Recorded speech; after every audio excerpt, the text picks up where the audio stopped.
So let's get started. Masechta Shabbos, Daf Samech Bey, 62. So yesterday it seemed that you could wear the tefillin whether you were holding it or whether you were wearing it. That's what we said. Or the amulet. We said the amulet could be worn on Shabbos whether you wore it or whether you held it in your hand. But the Gemara says, "Vatanya Rabbi Shaya Omer V'vat Shliach Zena B'Yado V'Yavren Arba Amos B'Shus Harabim." He brings a beraisa that it's only considered a tachshit if you wear it, not if you carry it, and therefore would be prohibited to just carry it. So El Hachmayaskinon B'Mechupa or. Right? We were saying, how could you carry it into the bathroom? So he said, you can carry it into the bathroom because it's covered with leather. The ksav is not seen, so there's not a bizayon to the Shem Hashem. Straight to Gemara, right? Tefillin, the mechupa or, right? The ksav of the tefillin is placed in batim, which are covered with leather. Vitanya, because it seemed to imply from what we just learned, that if you covered the amulet with the Shem Hashem with leather, then that's okay to go into the bathroom with it. So how come by tefillin, it says, Anichnas lebeis hakisei cholet tefillin berichuk arba amos b'nichnas.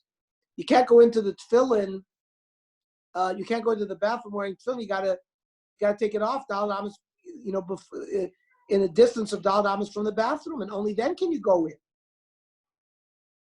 So how come their leather doesn't work? So the Gemara says leather works, but Hasa Mishum Shin. Our tefillin shel rosh has a shin that sticks out of the box itself. And Amar Abaye shin shel tefillin halach l'mos mishinai. The fact that we have to make this shin from outside leather and is a halach l'mos mishinai.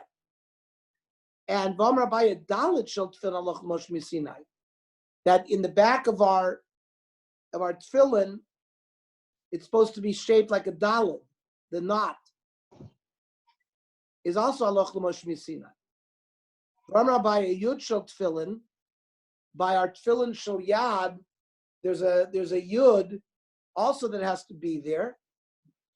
Halach l'mos mishinai. So these things themselves have kedusha. That's why you can't go out. That's why, because they're not covered by anything. They're bolate. They're there. You can't cover it. Then the Mishnah said, "V'lo b'shiryon, v'lo b'kazda, v'lo b'magafayim." What are these things? Shiryon is zrada, is like armor, and kazda, amarav, is sanavarta. That's some kind of helmet made out of leather. You would wear this underneath the metal helmet. And magafayim amarav puzmekei. It's some kind of like socks made out of steel that you would wear on your feet. Also, like an armor kind of thing. If you think about a Roman soldier, the picture of a Roman, that's the image they had of what military. I mean, today you think about a U.S. soldier, but then, right, the Romans wore those fancy helmets with almost like a brush rising from the helmet, and they would wear these. Armor, like particularly, like they would wear a tunic that looked almost like fish scales. You have to rent Cleopatra with Rex Harrison and Richard Burton to see the Roman uniform we're talking about. I can't show you a picture. They have pictures in there. There you go.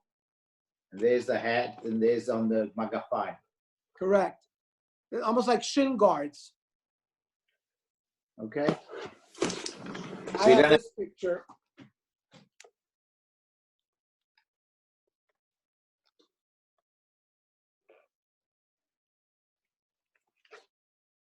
That's probably very similar to what Walter had. Yeah.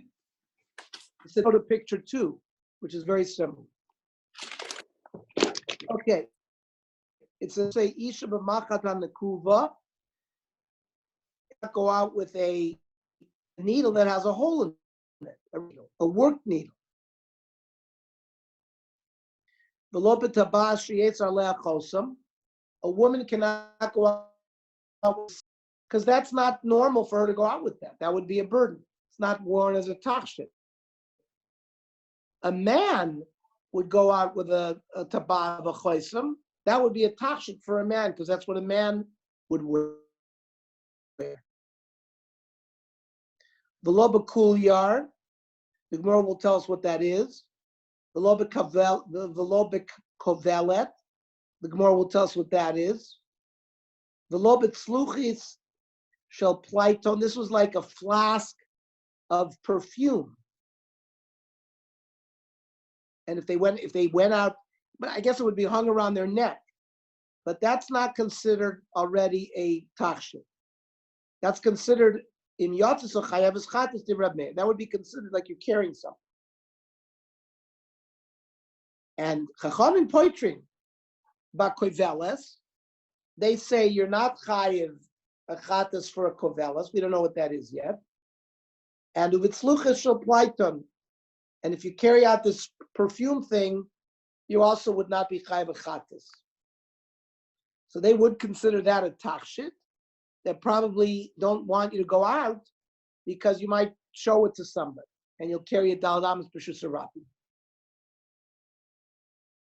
Omer ula the chilufein boish, that a ring that has choisem a man could go out with. You're telling me that whatever is roy for a man is not roy for a woman, vice versa. Haroyim, shepherds, yoitzin basakim, they would wear like a sackcloth. The law roim bilvad amru, ela kol adam, ela shadarkan shel haroyim lotzeis basakim.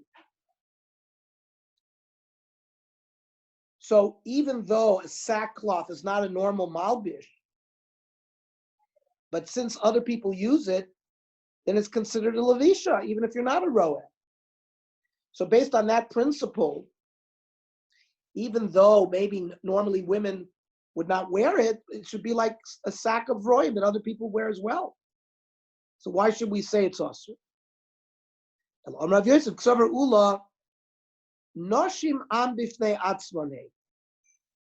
That means men are from Venus, women are from Mars, or vice versa. Women are from Venus, men are from Mars. It's two different planets. They're two different groups of people. The difference in customs between men and women it's greater than the difference between, let's say, a shepherd, what he normally wears, and the rest of people. So in a chanami, according to this pshat, what a woman wears, a man does not wear, and vice versa. Ernie,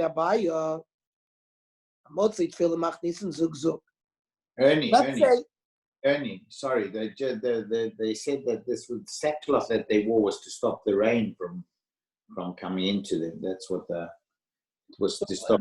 Like rain gear. Right, it was a rain gear. It wasn't just a sackcloth. That's why on Shabbos. Right, Rashi says, "Shemiskasim b'hem ibnei akshamim." They would wear it for rain. So Esvei Abaya, Amoitzi tefillin. Let's say you find tefillin in Rosh Hashanah, and somehow you have to bring them home on Shabbos. So what do? You zug zug. You put a pair on, derech malbush, one on your head and one on your arm, and then you bring them home, and then you go back and get the other ones. echad ha'ish ve'echad ha'isha. Even a woman could bring the tefillin back that way. Rashi says, "Afagav delab tachshit ishaninu." Right? Normally, women don't wear tefillin, so it shouldn't be considered a tachshit. But migu dahavi tachshit liisha ariaf liisha.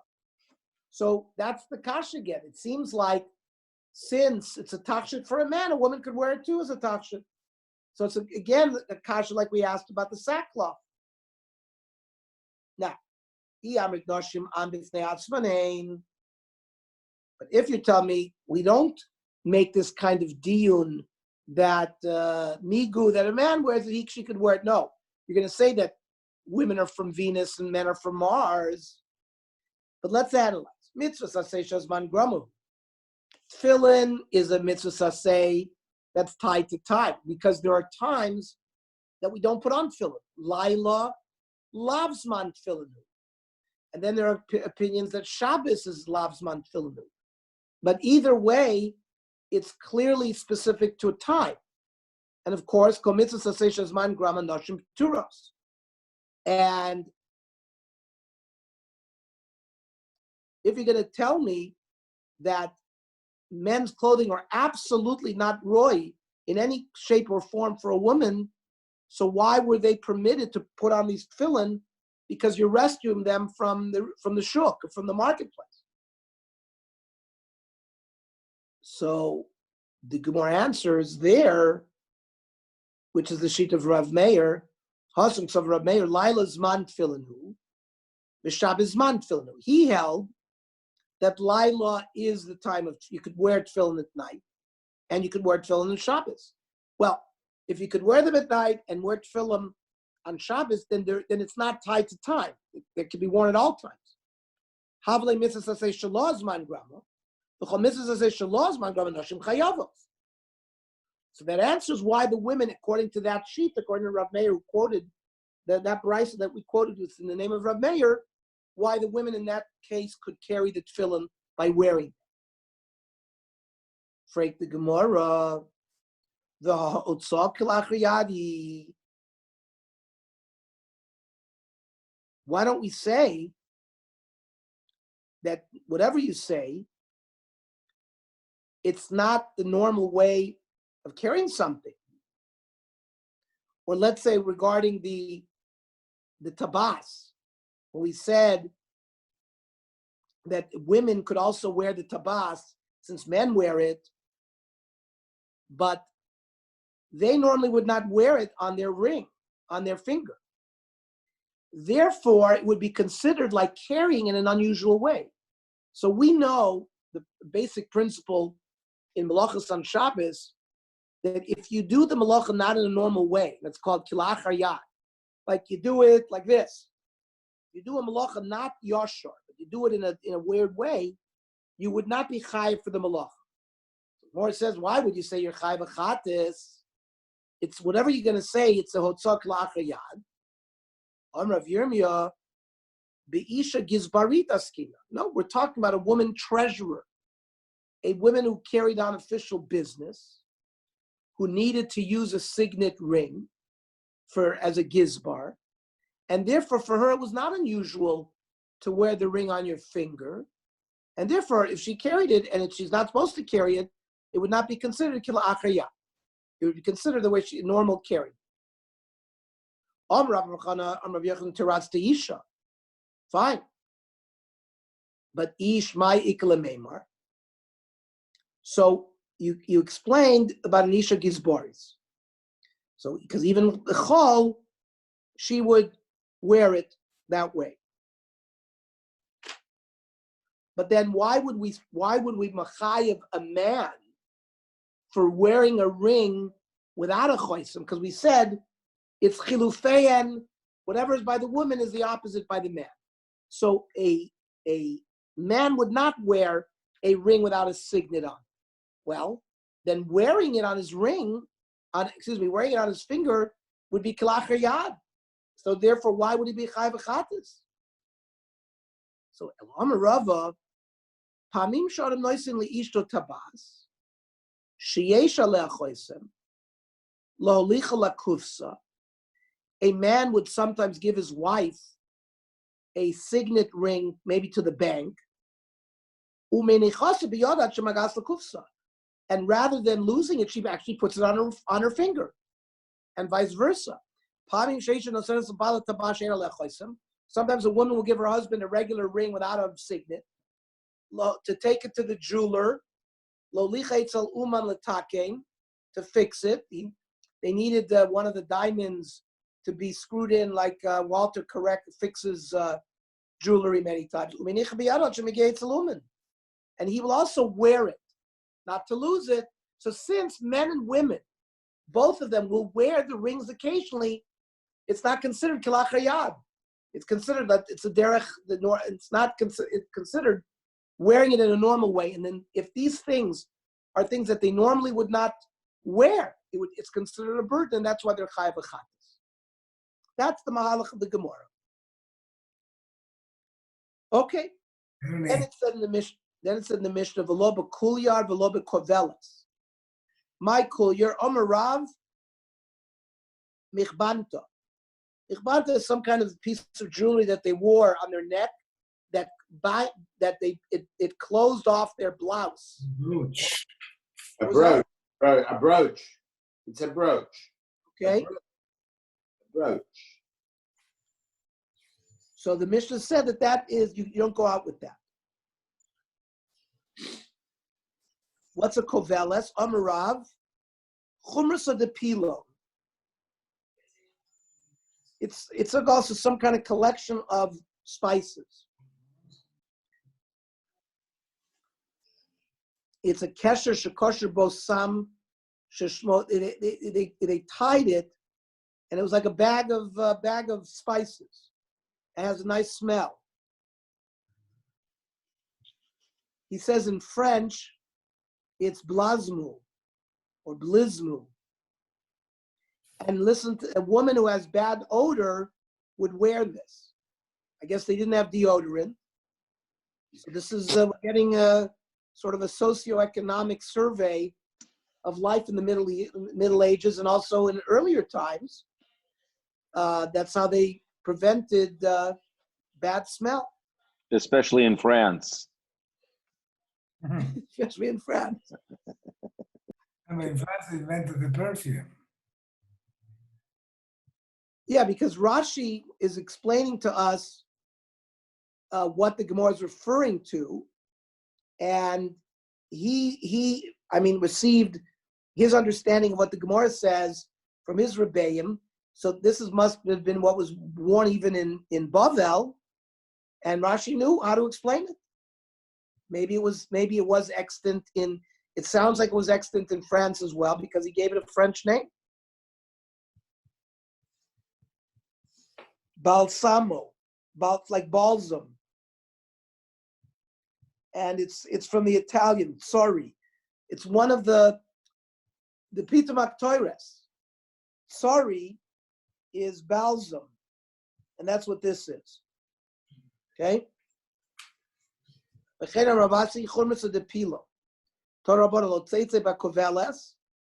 go out wearing this thing. According to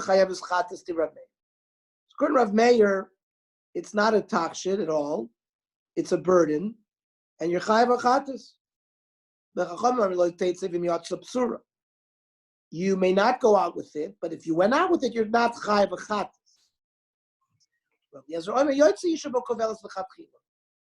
The Ezra says you could go out, l'chatchila, it's permitted. But my kamiflagi, what's this machlokas? We've had this before. But Meir Sarah Maswayu. It's a burden. It's not a takshit. And therefore you'd be chai. Rabbanan Sari takshit too. So technically they could wear it, but it's a gzeira. Dil mashalfa umachve v'asli l'suye. We're concerned she's going to take it off and show it to somebody and carry it down amas b'shus harabim. Rabbi Ezra Sover man darka lemirmei. Who wears this on their neck like this? Isha sharei chara. This is a woman with bad smell. Isha sharei chara is not going to try to call attention to herself. Lo shalfo machle velasi l'suyar b'avis. We don't have to be concerned that she's going to take this thing off and she's going to smell more. So that's a motivational factor for her to keep it on. And therefore, we're not worried that she's going to carry. Freik the Gemara of Tanya, we have another verse that says, Rabbi Yezer Poiter Bakovelas Ulitzlicha Shopal Plaiton. He only potters you. Now, when you say potter in the Masechta Shabbos, that usually means potter of a losser. It doesn't mean mutter lechatchila. So we have a stira on Rabbi Yezer. Loikasha ha kikod ad Rabbi Meir ha kikoy ad Rabbi. Depends who we're comparing and contrasting Rabbi Yezer to. When we're dealing with kikoy ad Rabbi Meir dama chayiv chatas amalei potter, he wants to tell you that you're not chayiv chatas. And kikoy ad Rabbi dama potter of a losser amar you mutter lechatchila. So in a Chanami, the Gemara resolves. Rabbi Yezer holds this mutter lechatchila. But the Shulchan Aruch paskins, if you go out with this small little container that has perfume, if you went out on Shabbos with it, you'd be potter from a chatas. You're not allowed to do it, but if you did it, you wouldn't have to be chayav chatas.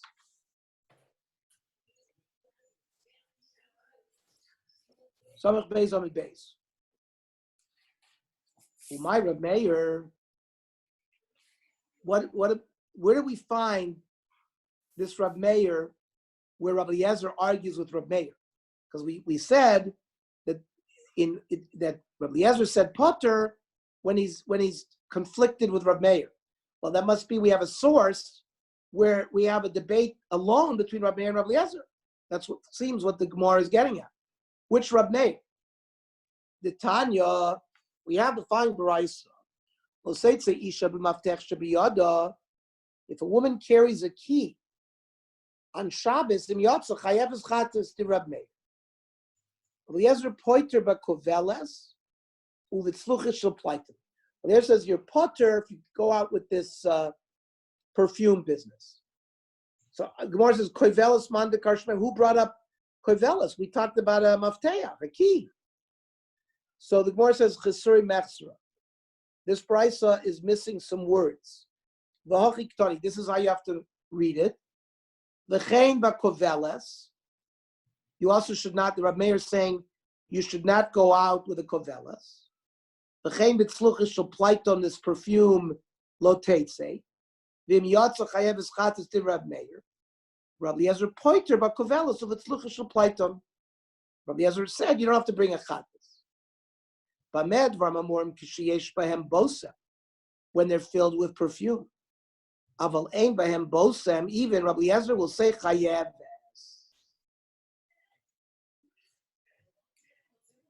Because the kli, without boisem, you're carrying a kli. And that's a burden. Are you going to tell me a principle from here that Amotzi Ochlin Pachos Mekashir Bekli Chayev? We're going to learn in a later perek in this Masechta that when you carry something on Shabbos, you have to carry a certain shear. It's not mashahu. And we're going to see it all depends on the specific item. Wood is wood, bricks are bricks, food is food. Each thing has its own shear. So the Gemara is saying, therefore, according to what you just said about going out with a kli without the perfume, are you telling me then that if you had a kli which was carrying food, and the food in the kli was less than the normal shear, that you'd be chayiv for carrying the food? Well, we would say that you'd still be chayiv because you carried a kli. We know that that's not true. That's not true, because we're going to see the purpose of the kli is to carry the food. So it's like the kli is tofel to the food. It's like secondary to the food. And if you don't have the shear food to violate Shabbos, you don't have any violation. And here you try to say daha ein bosem. So if a kli that normally has perfume doesn't have perfume, so it's kepachas mekashir kekli dami, and yet uktani chayeves. So therefore, says Ravada Barav, are you telling me over there by food it's going to be chayev as well? Ravashi Yomer ba'alma emelacha potter. it's still going to be potter.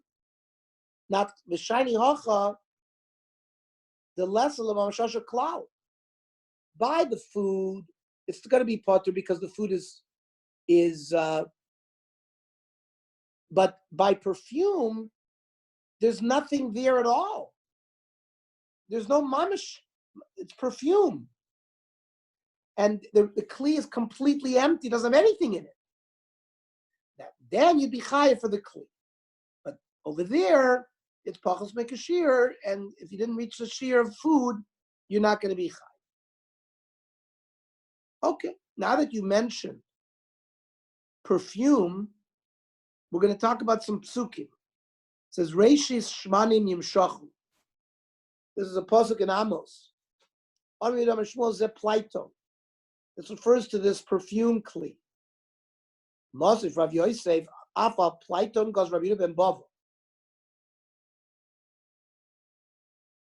After the Churban Abayis, Rav Yehuda ben Bava was goizer a lot of restrictions that we should not be too happy.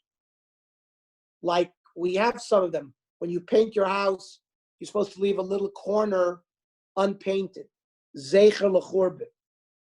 You're not supposed to sing. They made all sorts of gzeiros after the Churban. You shouldn't be too happy. And apparently, Rabbi Yehuda ben Bava was goizer not to wear this perfume thing, but the law hoidulo. The Chachamim didn't agree. The iyamid bishum tanug.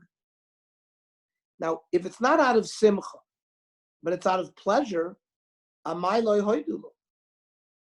Now, if it's tanug, amai lo hoidulo. Maybe they should have agreed with him. Because the pasuk, I didn't read you the full pasuk. It says, Hashoisim b'mizruk yayin. Those that drink wine, v'reishi shmanim yimshachu, or anoint themselves with the best of oils, v'lo nachlu al shever Yosef, and they didn't cry about the broken Klal Yisrael. So how come they didn't agree to this gzeira?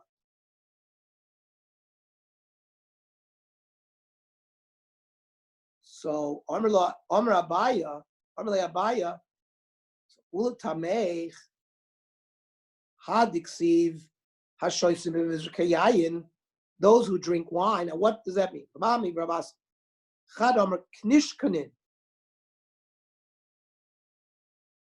This is some kind of kli that would hold wine, that had a number of drinking spouts from it. And I guess a number of people could drink wine from it at the same time. Or after they would drink, they would throw the cup into the furnace like the French do after they drink champagne. So the Navi was bemoaning the fact that even though there's a Churban, they're going to be having a good old time, celebrate. So are you going to tell me, Ochanami, the Usr, that these things are going to be prohibited as well? I'll show you that it's not prohibited. Rabbi Ravuna, Rabbi Ravuna visited the Exilar. And he used this implement. Nobody said anything. Nobody said boo to him. So we're missing the criteria. So it has to be a double whammy. It's got to be something that gives pleasure and simcha. Then the Chachamim were goyzer. Something that's just enjoyable, like taking a schwitz or sitting in a jacuzzi. For less space simcha, but it's not necessarily tied to simcha. Lo gozer rabbanon. Then the pasuk says, "Hashoichvin al mitos shein," those that sleep on these fancy beds. Usruchin al arsosam, and then it says, "V'ochlim kari matzon v'agolim." They eat, fat sheep and fattened calves. That's the pasuk. Or Rav Yisrael Chanim, Malamit shayu mashtinin mayim bifnei mitosehen arumin. The Chachamim learned that what they would do is they would urinate right next to their beds, naked. And it's a lack of tznius. Megadif baravavo.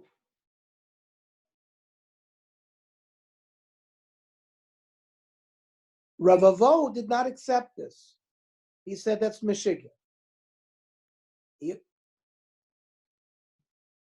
So Iachi, because he said, I know the Ksiv Lachenata Yiglu Barosh Golim. The pasuk ends, you're going to go into Golos. So he asked, Mishum de Mashkini Ma'im if Nemi Tosem Arumi Yiglu Barosh Golim? Okay, it's not the nicest thing to do, but you urinate next to your bed. What, you're going to go into Golos for that? He didn't understand that. Oh,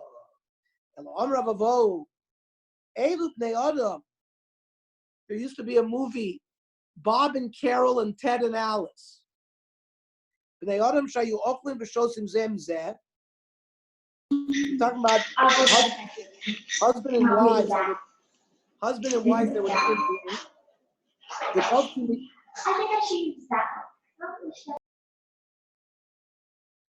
Vidovki mitoseim zubazu, and they would push their beds together. Umachlifin nishoseim zenze, and they would swap wives. Umatzrichin arsosam b'shikva zeras she'enu she'alehem, and their beds would get dirty with shikva zera that didn't belong to them. So enochanami, that kind of activity, adultery, etc., that led to golus because it's one of the gimel averis. Amr v'vo, v'armi lav masnisatam. Shlosha dvar meviyim esa'adim l'dei aniyus. 3 things brings poverty. Ve'elu hein. Hamashtin mayim b'fnei mitoso oru. If you urinate naked next to your bed.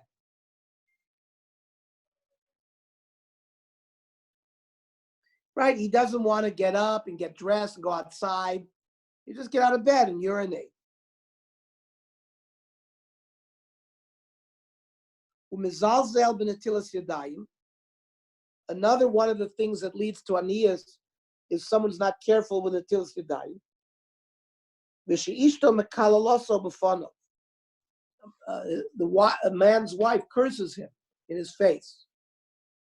And the Gemara explains.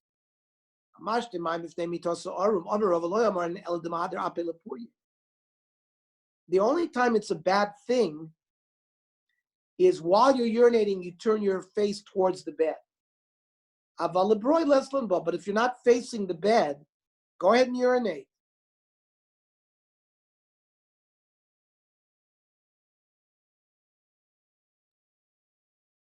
And not only that,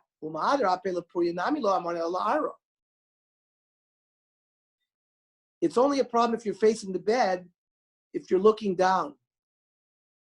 But if you urinate on the ground. But if you urinate into a pot, what do they call them? They used to have a pot. A cashpo. A cashpo. A bedpan. Whatever. There's The French is a cashpo. a cashpo. Okay. Yeah. Bedpan. Yeah. So they used to. We had a Gemara about taking that thing outside. It would be a special kind of cleat that they would cover. So what's this mizalzah mitlasidayim? Amar of Elohim Mashi Yadi Kla. We're talking about somebody doesn't do at all until Yadayim. If he doesn't do, he doesn't wash very good, less than that, you won't be set up for aniyus. But the lav milsahi, it's not correct. When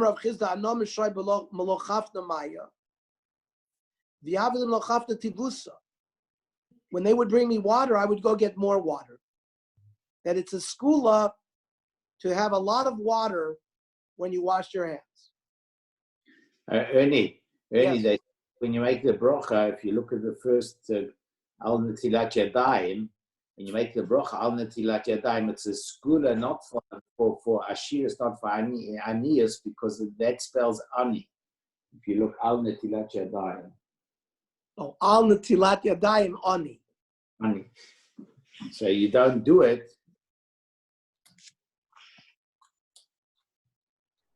If you don't do it, it's good. You have Anias.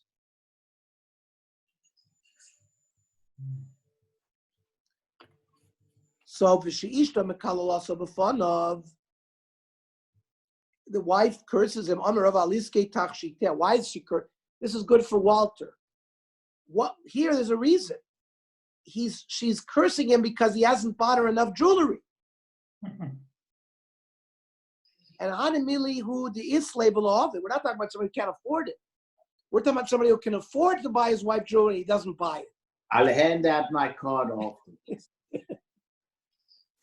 So here it says, this is a riot that you have to buy your wife a lot of jewelry. Dorish Rabbi Braid Ravi Loy. This is a pasuk in Yeshayahu. It says, Vayomer Hashem, Yan ki gavu b'nos Tzion, v'telachta netuyot garon, u'mishakrot einayim, haloch v'tifuv telachna, u'vragleihen teachasena. And we're going to darshan the whole pasuk. Because we're talking about, this is a period of time before the Churban, things that led to bad things for the Jewish people. Shahayu Mahalchos Bekomas Kufa. The women would walk in a very haughty way. They with their head up, their neck up. It was a sign of haughtiness. They would walk like the models, like what foot to heel to foot, heel to toe, right? To show it shows like it's a more seductive walk.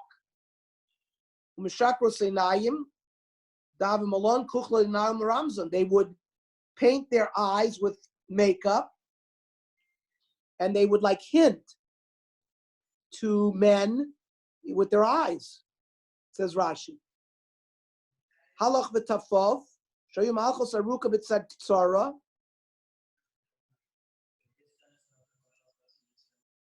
It's also a certain way of walking.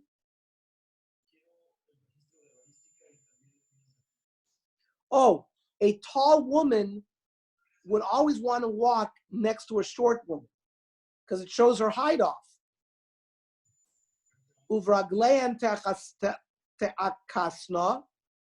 What would their feet? Amar Yitzchak Revavami. Melamed shematilas mor v'parsma bin aleim. They would have perfume in their shoes. Umahalchos b'shukei Yerushalayim. They would walk on purpose in front of the men in the market. Kivan shemagiyas etzel b'achrei Yisrael. The young men, boatot bakarka. They would stamp their feet. Umatizus aleim. And the perfume would arise, and it would umachnisus ben yetzer hara ke'eres bachos, like venom. The yetzer hara would go into the men. Now, my purnasayim, what's punishment? Kiddush ramarulam. Hayatach is supposed to makiyeh. Instead of the bosin, there'll be mak. What's mak? Mokom tremis basmos bo nasan mokim nemokim. The place that they would perfume themselves would become, full with boils.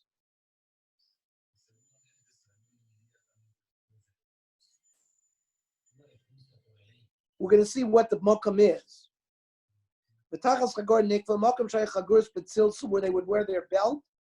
Nasa nekafim. They would have wounds there.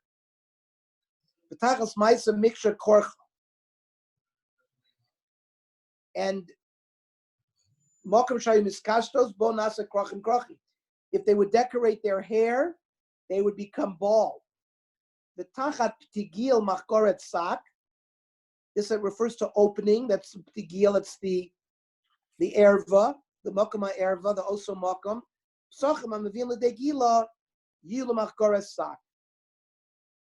These openings that they tried to entrap the men with would also turn into bad thing, would be like sackcloth. Hitachas yoifi amar Rav Hina damri inchi chilufe shufra kiva. The opposite of beauty, or this was what people would say, instead of beauty, you're going to have ugliness. V'sipech Hashem kadkot b'not Zion. What's the pshat? Amar Rav Yosef Rav Chanina Malamid sheporcha ben saras. That the punishment, they became lepers. Where do you know that from? Ksivach of v'sipach. Uksivach laseis v'lasapachas, which refers to saras. Then it says Vashem posen ya'areh. What's pshat? Rav Shmuel Chad Amar shenishpachu kakito.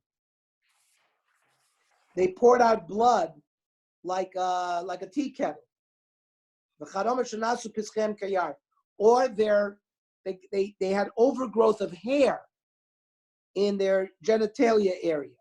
All of these are sort of mida keneged mida. They tried to do these things to tantalize the men, and therefore they were punished in the same way.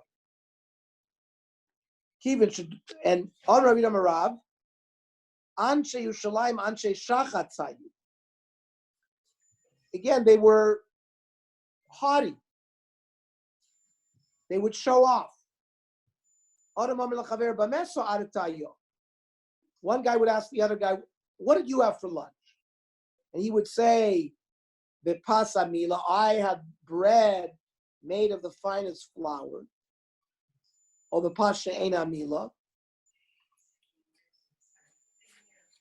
Or maybe it wasn't that well needed.